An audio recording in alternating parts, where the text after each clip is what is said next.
What is up, guys? This is Jody J. Sperling, host of Becoming a Household Name. I've got a really special episode for you today. It is a pipe into creative pep talk by one of the podcast hosts that I am most jealous of and deeply in love with his work, Andy J. Pizza. He has got so much skill as a podcaster that every time I listen to his work, I feel my inadequacy, like I'm walking around New York City naked and at my heaviest weight. It's really apparent that he's on a different playing field than I am, and that's okay.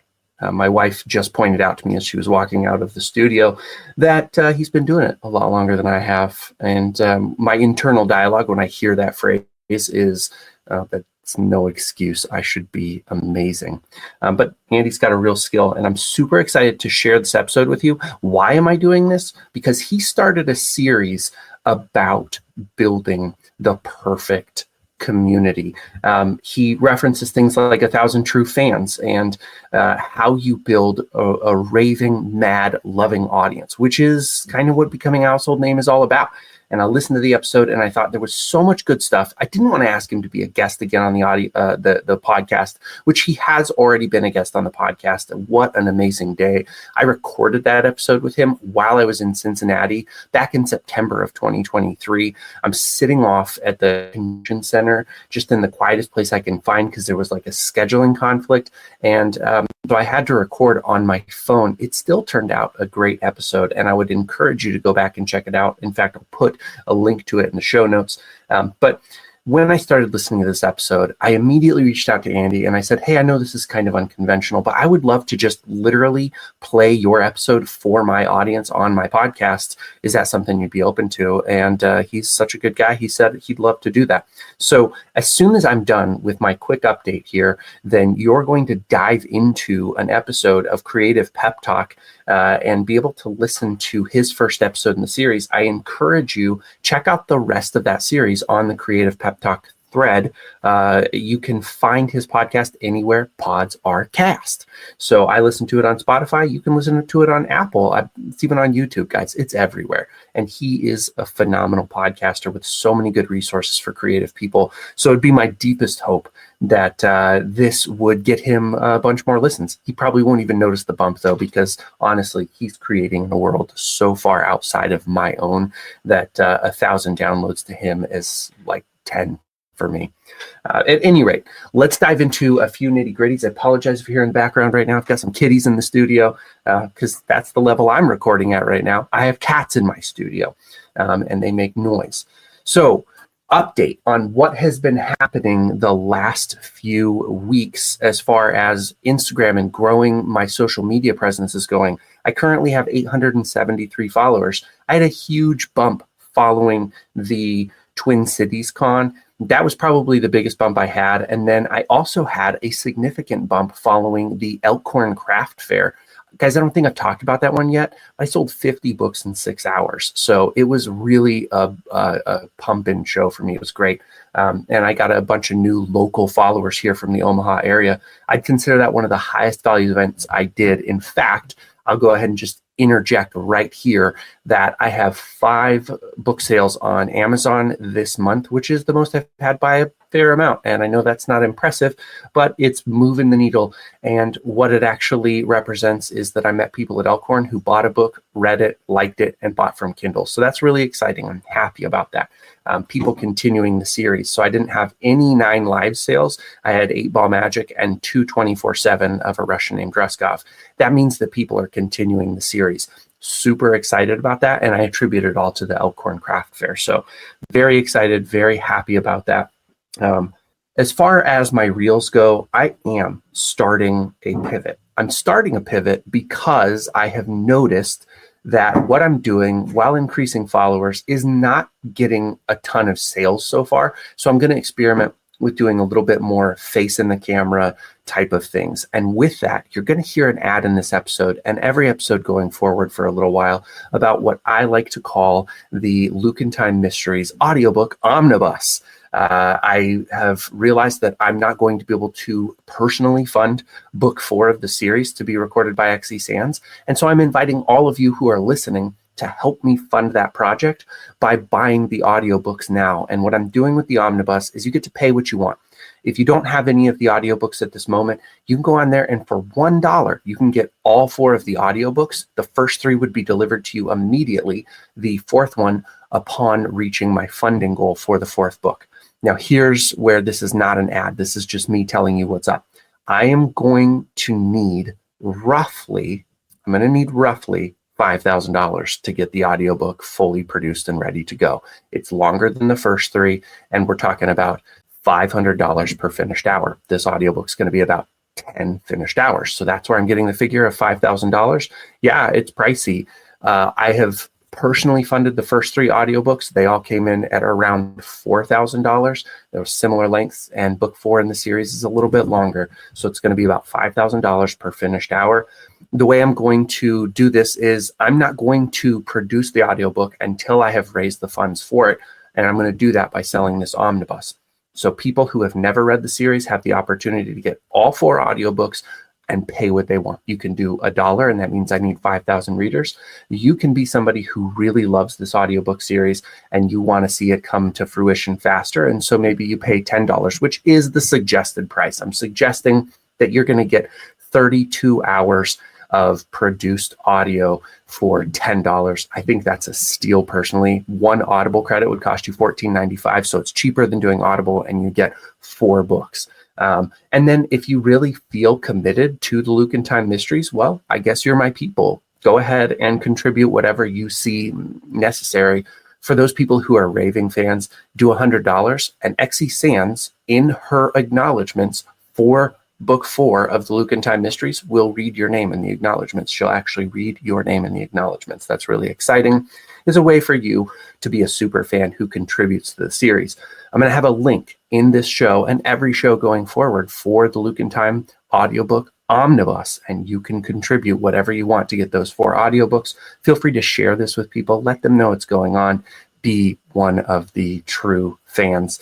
1,000 true fans, that's all it takes. And I completely love that. So I'm excited for Andy to get talking to you.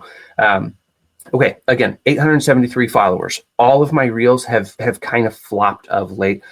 I had one 1,741. I had another that did 1,499. One that did 1,595. My best, I think, right now of the week was one that did 3,120. And these are all views on it. They're not likes. Typically, a one that pops gets about 80 likes and some reactions. But I'm not seeing any kind of follow through on signups for the newsletter, purchases of books, or anything like that. So I need to tweak my experimentation. I want to continue to grow my followers. I'm not even at 1,000 yet, but that's what I'm focusing on. And so going forward, if you're following me on Instagram, you're going to see a lot fewer of the remixes and a lot more of my personal content. And a lot of me pitching the Luke and Time audiobook omnibus. So excited to do that. I'm excited to see what happens, and I fully expect I'm going to have to continue to tweak this process. All right. Without further ado, please enjoy this very special episode of Becoming a Household Name, which is also an episode of Creative Pep Talk.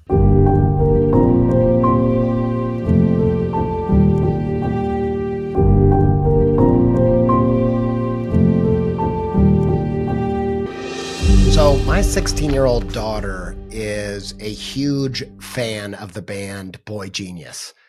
And don't get me wrong, I love a bunch of their songs, but it's different for her because she sees something in the band that I can't quite see.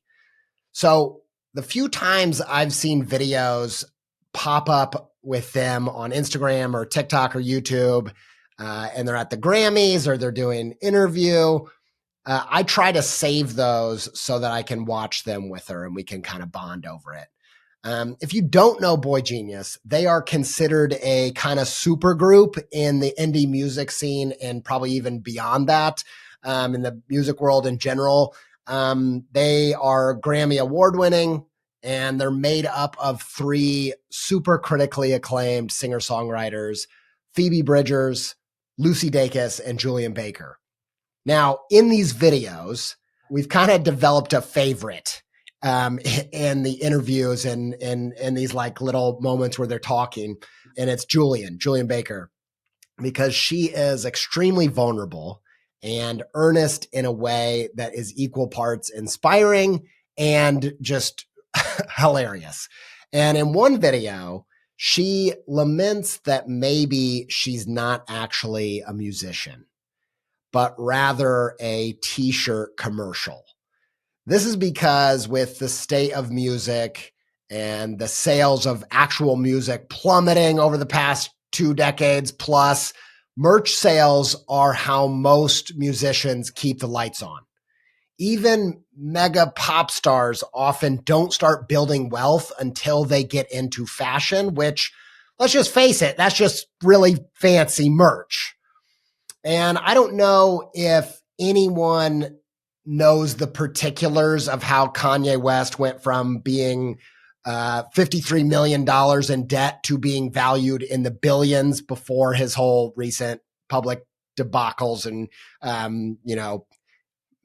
major issues. But at one point, he was valued in the billions, and it was almost certainly the merch, the fashion, the Yeezys that played a huge part in keeping all of the lights on, if you know what I mean.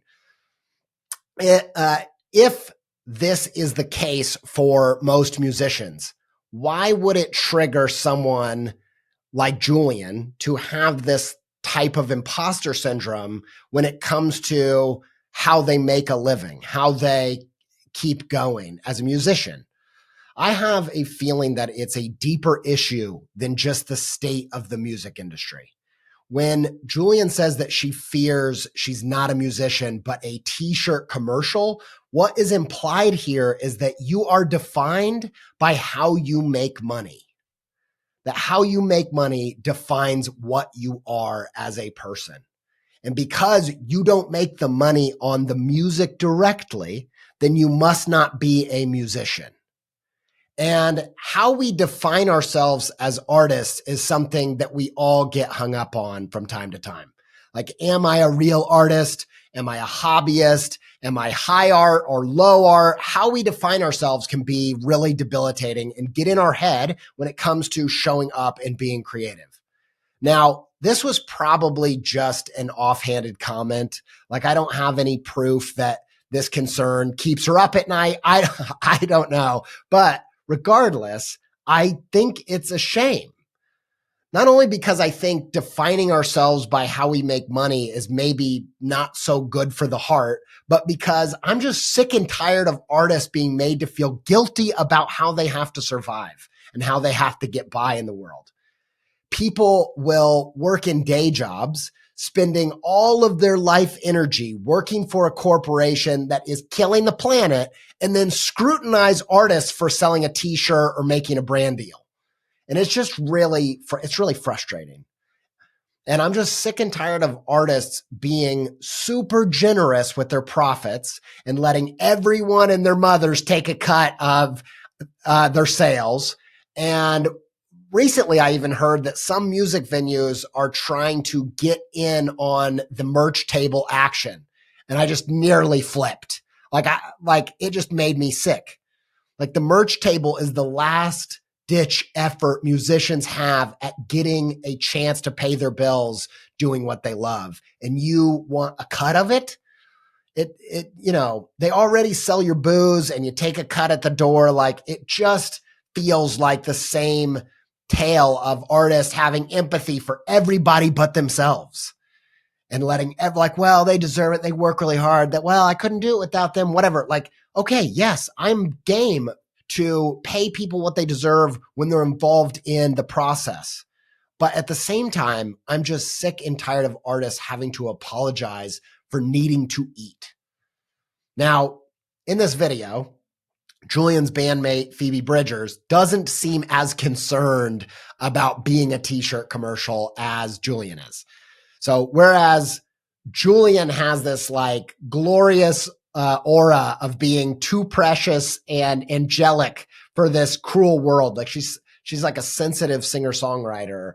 Phoebe, on the other hand, comes across much more like a trickster pragmatist and seems damn good at selling merch too. If you know of Phoebe Bridgers and you picture her in your mind, you're probably imagining her in her quintessential look, which is a black top and black pants with a white skeleton print on it. And she's wearing it on her Spotify profile and on the cover of her album Punisher. She's wearing a fancy version on the red carpet. And even when she played on Saturday Night Live, she's wearing the skeleton look. Now, I'm not claiming that this is all just merch strategy, but this kind of Donnie Darko vibe doesn't just match her aesthetic and her music. It's also incredibly simple in terms of production. So it's one layer of screen printing on black garments. Now, if you make art for a living or if you have ever sold products, you know that's just good profit margin right there.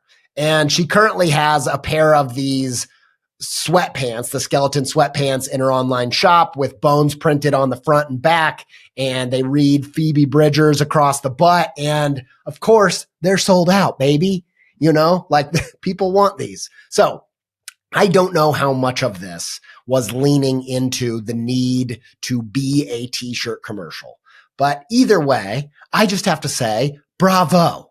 In a world where beloved musicians have to struggle to get by, she seems to have had some real success in that area. And I just really praise her for that. And I'm really happy for any of my favorite musicians to figure out how to make that work in a world that's made it very difficult for them to do so. And hey, it's also great merch. It's just really cool. It looks kind of like an X-ray. And I feel like that even captures something about what defines her music, or rather what's beyond definition about her music. Because while I don't think how she keeps the lights on define her or her as a musician, how she shines her light with her music into her audience is kind of like an X-ray. It exposes something on the inside of these people that they have no other way of seeing. And that's why my daughter isn't just a casual fan like I am. She needs the merch. This merch is magic. It's like a reverse invisibility cloak that instead of concealing who you are, it makes you more seen. That's why she loves the music. She sees something in it that I can't. She sees herself in a light that she's never seen before. And this is why it matters that you figure out how to keep the lights on as an artist. And by the way, do you know what the X in X-ray stands for? Because I figured I did. I thought I must know what that stands for. And I just forgot. Like I started thinking about it. I was like, I can't quite put my finger on it. And if you just pause for a second, just see if you can guess if you don't know. Is it extraneous rays, extra rays, extemporaneous rays? Like I couldn't think of what it was. But I was like, I have to know. It's like such a common thing. But I looked into a little bit and I was delighted to find out that the X stands for unknown. Like the German scientist that discovered X-rays was like, whoa, I don't even know what this crazy light spectrum is. It's wild and it's beyond words. It's indefinable. Let's call it X-rays. And it got me thinking, like maybe part of the problem with getting so caught up with defining ourselves by how we make money isn't just that it's the wrong way to define ourselves, but rather that defining ourselves is kind of missing the whole point of being an artist. Because when an artist really hits us the way that Boy Genius hits my daughter, when it really cuts you to the core, if you try to define it or you try to put your finger on it, like what about this is doing this thing within me, the best compliment that you can have, the highest praise you have for art is that you can't define it. It's something undefinable. And it's why we call it the X factor, because it's unknown. It goes beyond words. It goes beyond definition. So the next time you're thinking, am I really a fine artist if I have to sell more postcards than paintings? Or am I a real artist if I have to have another job to keep the lights on? Use these thoughts as a reminder that your life is not defined by how you make a living. Remember that you doing what you have to keep the lights on so that you can keep showing up and keep shining that invisible X-ray light into people's souls isn't something to be ashamed of, but proud of. And that the next time you feel yourself getting caught up with how you define yourself, remember, I'm not shooting for a definition. The spot I'm after is an undefinable and indescribable thing that is appropriately marked with an X. Okay, so why do I bring all that up about t-shirts and merch and Boy Genius?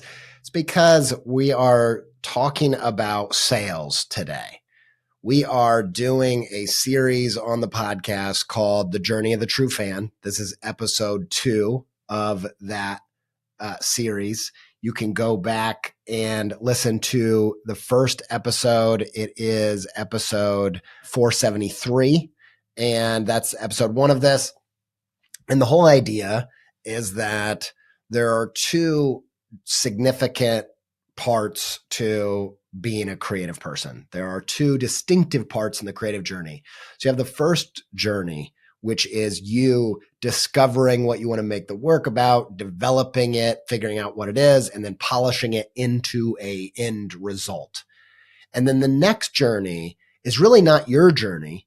It mirrors the first one, but it's the journey of the true fan. It's them discovering that you exist. It's them developing a relationship with the work. And then at the end, hopefully, turning into them owning a piece of what you do and supporting you financially, buying something, buying a product, and making the sale in some way. And so we're doing this series, and we are doing it in collaboration with Squarespace, because the way that things have evolved in the online creative space means that it's never been more important to have a hub of creativity that you own, that you can tailor to be as creative as your creative work when social media has made it so difficult to get your stuff in front of people. And I think when it comes to the journey of the true fan, having a website that does all of these things is super essential. And so I pitched this to Squarespace to see if they could sponsor this series because I thought it was a perfect fit. They said yes. So super grateful for that. But we're talking about the journey of the true fan. And in the last episode, we talked about the 3 parts of that journey.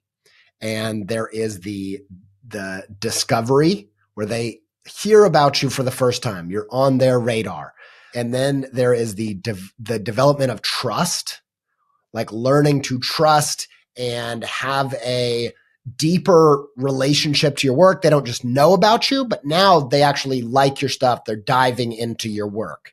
And then the final piece is the sale, where they support you in some way. That's the full journey of someone going from a stranger to a true fan of your work. And understanding that journey and planning for that journey appropriately, building your website around that journey is super effective. So if you go to my website, anniejpizza.com, it is built with this in mind to help people go from hearing about me all the way to hiring me or buying one of my books or something of that nature.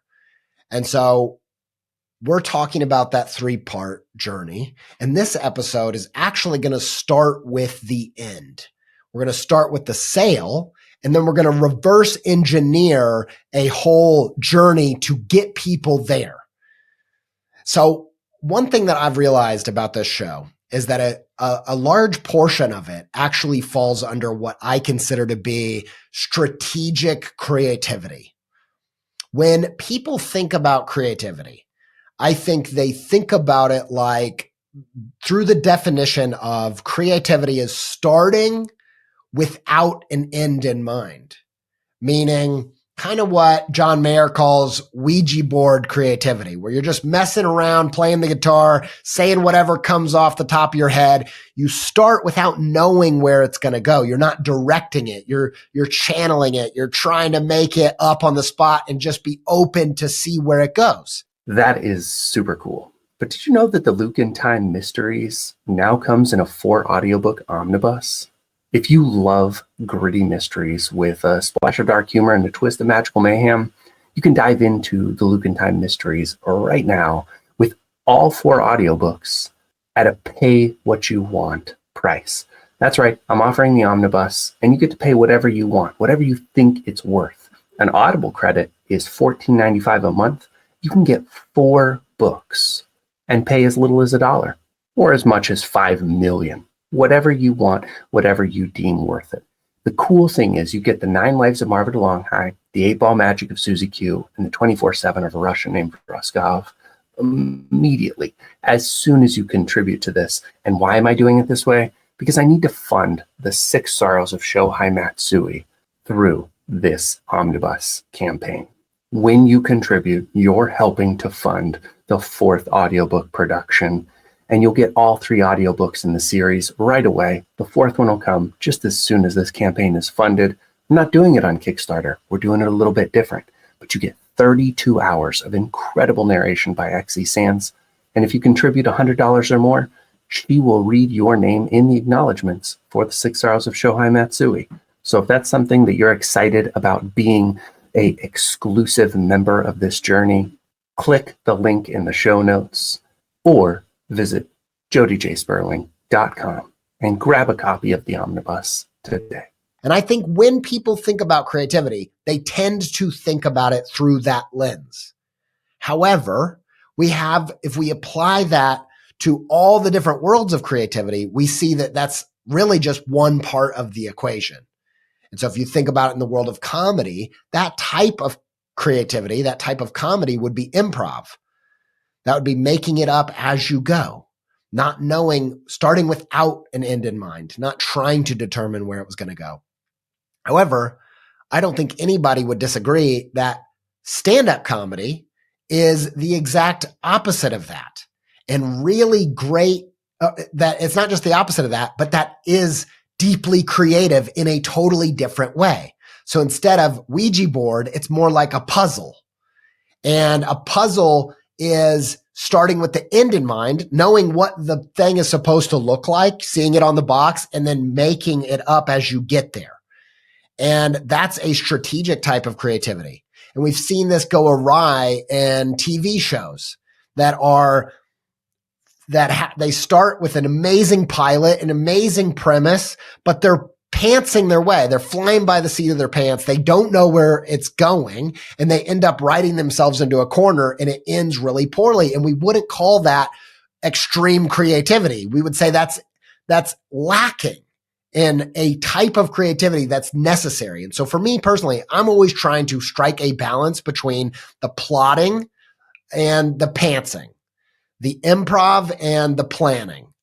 And I'm trying to figure out how to not just be exploratory with my creativity, but how do I actually get strategic where I can, when you're writing like a mystery novel, you start at the end with who done it, how you're going to get there, and then you work your way back and set all the clues as you go so that you can have that surprising but inevitable ending. And so most of the things we talk about on the show are around creative practice or creative career strategy. And they are trying to work the muscle to get comfortable with this other side of creativity that's super essential when it comes to making your practice work. And so what we're going to do here is, instead of going from discovery to trust to sales, we're going to start with sales. We're going to think about what is the end result? What is the end product? What is the thing that we're going to sell? And then we're going to work our way backwards into trust to say, how can we make that trust phase line up and point to strategically to the thing we're trying to sell? And then we'll go to discovery and make sure that the way that we get discovered by people is relevant to the way that they're going to learn to trust us. And that's relevant to the way that they're going to support us through sales. And so we compared that in the last episode just to make it clear. There's an example that everyone's familiar with. The music industry has a really developed sense of this journey. And probably part of the reason is because the business world has moved so aggressively into the music sphere that these things are really established there. And, there's there's good and bad to how that all has played out. But if you think about it through the lens of music, the discovery phase is usually singles, them being, and often those are collaborative singles so that you're getting on other people's radar. Then you have the album is the trust, where they dive deep into the deep cuts and they start getting familiar with you on a deeper level, have a deeper relationship with you. They learn to trust, like, oh, you are legit. You know what you're doing. You know how to deliver the goods. And then the next layer is the merch or the tour. And that's the sales. Now, there's a bunch of different examples here, like the discovery. Every artist has different things at their disposal. We'll get to some of that later in the discovery episode, but one can be singles, but also could be opening for a band. There's all kinds of different ways to be creative about doing that. A big part of discovery now is just Spotify and how you play your cards that way. But those are the three pieces. But instead of starting with discovery, we're going to start with sales, and then we're going to reverse engineer and lay down the tracks to make sure that the way that we're getting discovered is actually relevant to the sales that we want to make. Like, it doesn't make any sense for us to do an incredible single that gets everybody to listen to us, but then the album sounds nothing like the single, and the tour and the show and the merch feels nothing like the album. Like, you don't want all of those things disconnected. You want the Phoebe Bridgers thing where you're wearing the merch on the album cover, as long as it's artistically credible the way that she's done it. Sometimes you don't want to go so far where the extreme version of this that kind of is unsavory and ends up ruining the art is where you see like the superhero movies in the 90s, where the movies were written around the toys that they were going to sell, like the Batmobile or the Batwing. Like, the whole movie's built around getting as much product placement as possible so that kids will go buy the toys. That's the extreme. You can fall off this tightrope on either side. But I think if we start with sales and work our way back, we are likely to be able to plant things in the right way and make sure that it all has some level of cohesion and some level of balance. Because you could also do the opposite, where you plant this single that is so catchy, that's such an earworm that nobody wants to hear it. No one wants to hear anything else from you. They don't want to dive into the album because this thing is just stuck in their head all the time. And it's so catchy that it's lacking artistry, right? Like, you got to balance these things out. But I think the best job we can do is start with sales and then work backwards.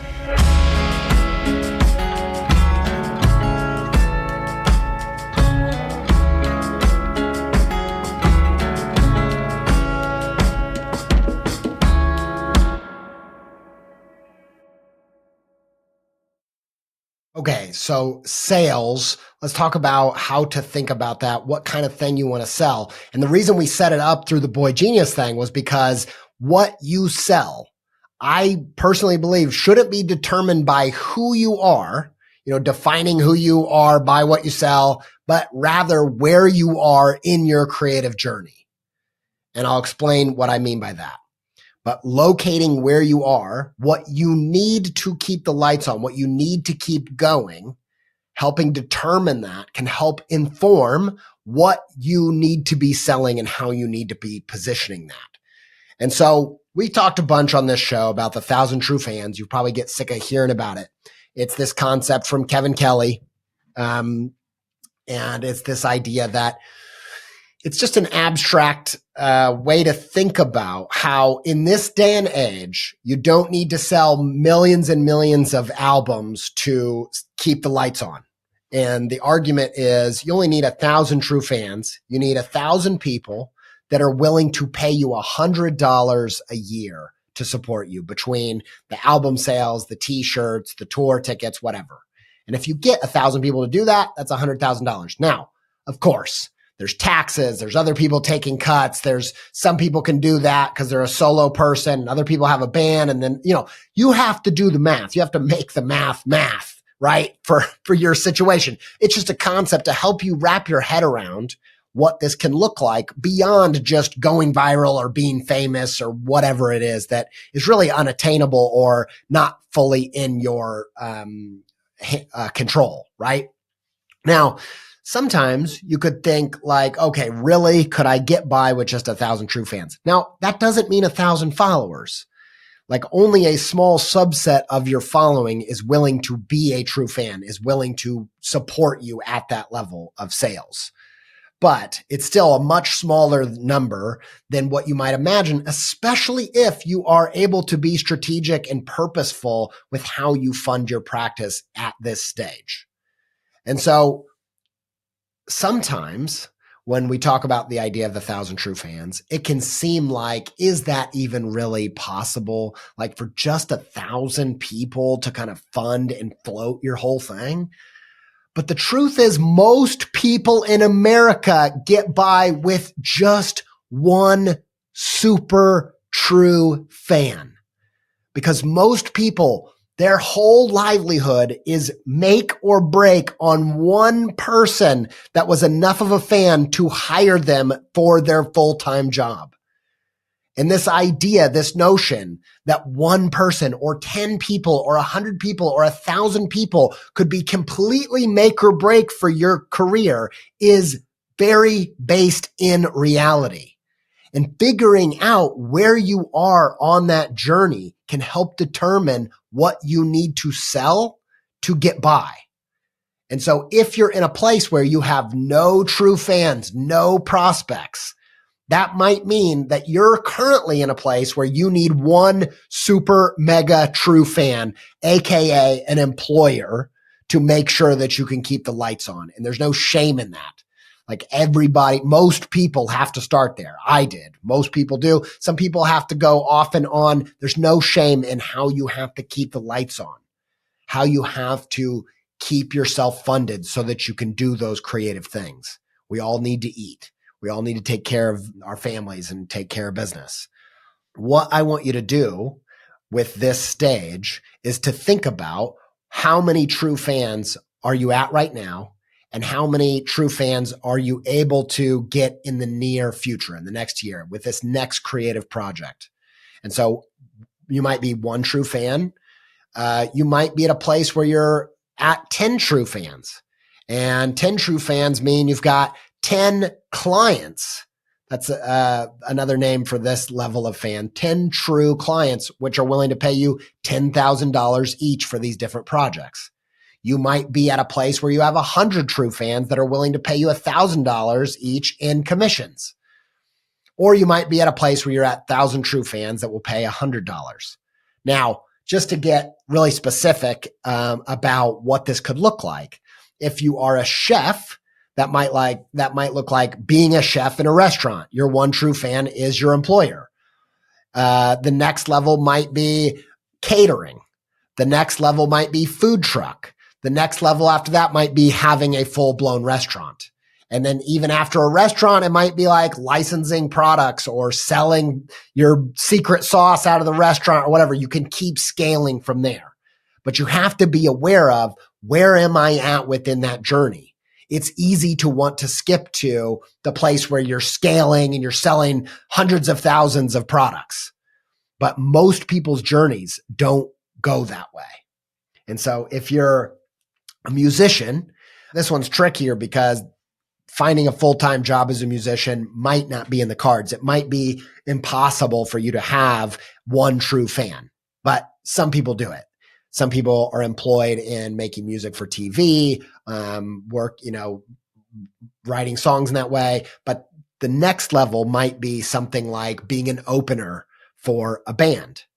And that again, that's only one true fan. You only have to have one band think you are the Cat's knees, pajamas, the bee's knees and the pajamas. They kind of got mixed up in my head.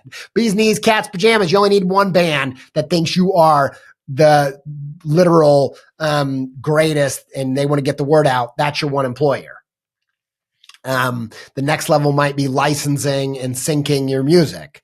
The next level down might be then touring and selling merch.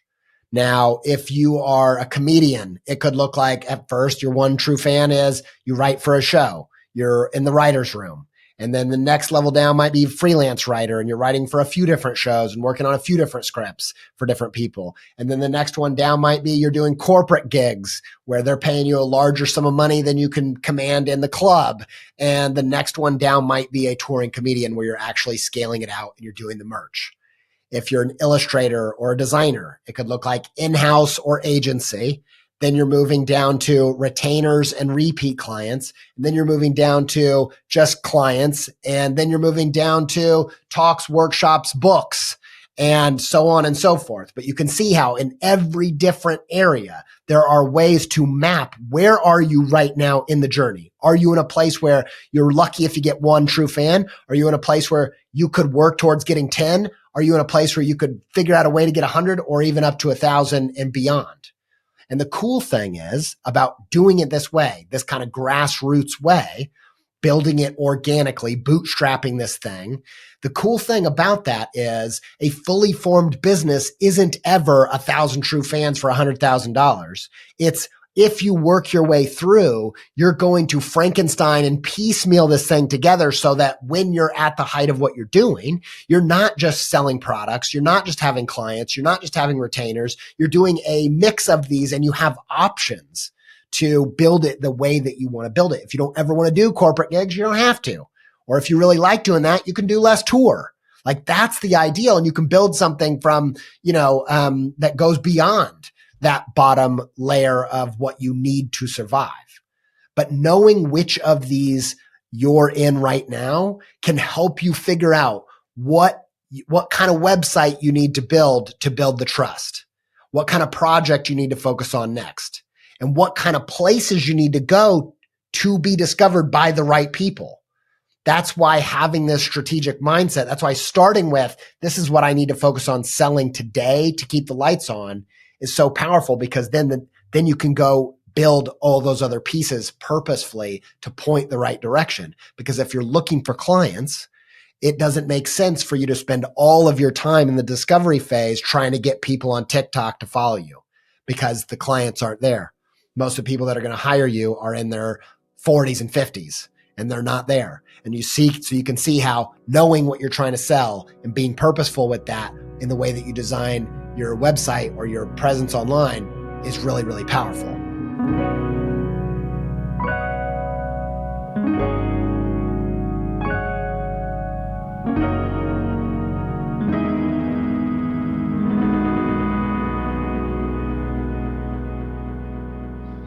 Okay, so in this show, at the end, we try to give you a CTA, and it's not just a call to action. It's better than that. It's a creative call to adventure, and it's how you put this stuff to action right now so that it's not just cool idea that makes you feel inspired, but it really makes a difference in what you're doing.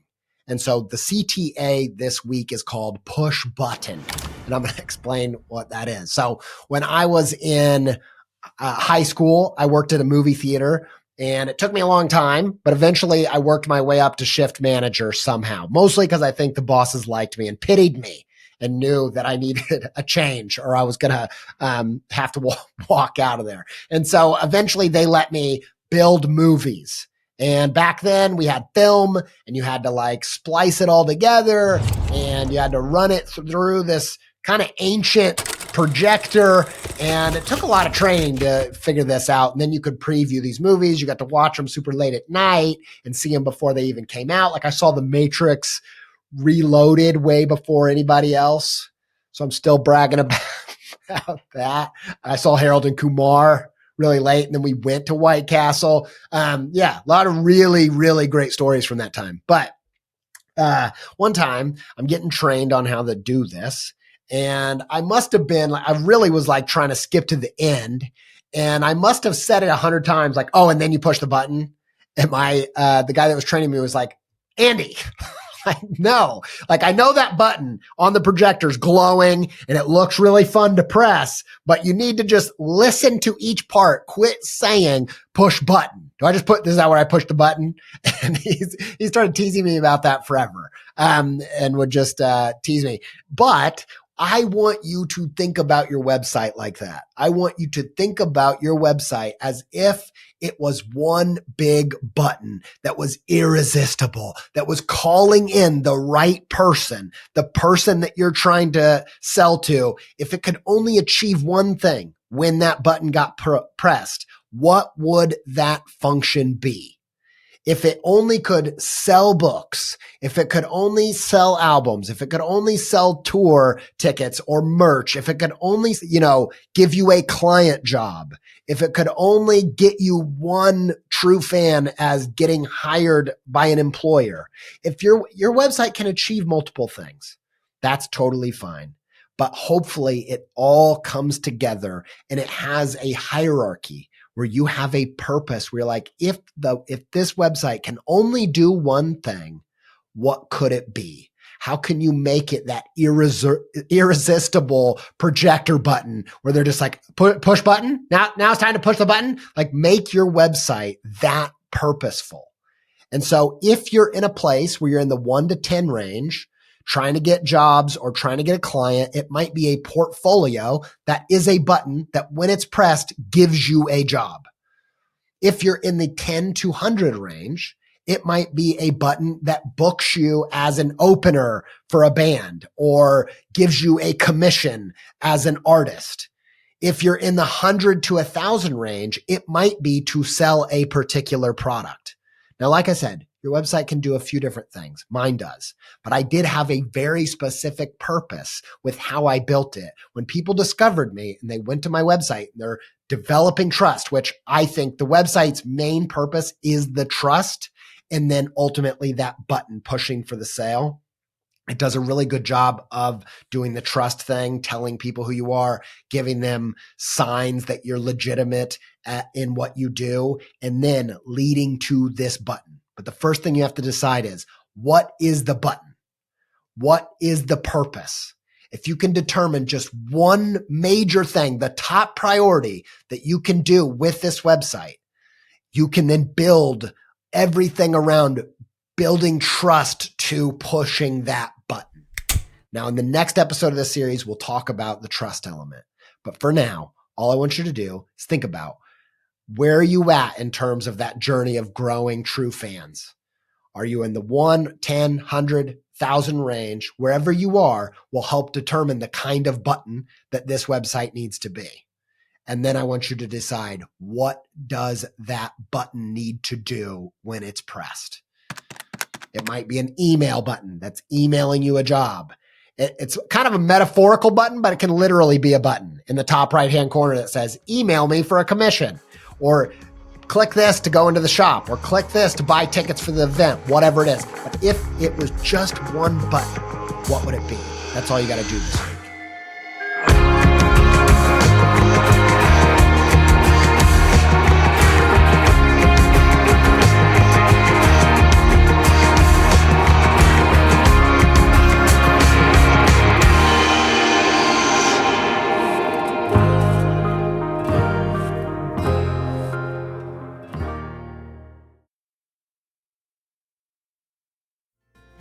Alrighty, well that's it, folks, and I hope you have a happy Becoming a Thanksgiving. household name We'll talk to you won't happen again overnight. next week. But with your help, it can happen for me or for anyone you know who's on this journey.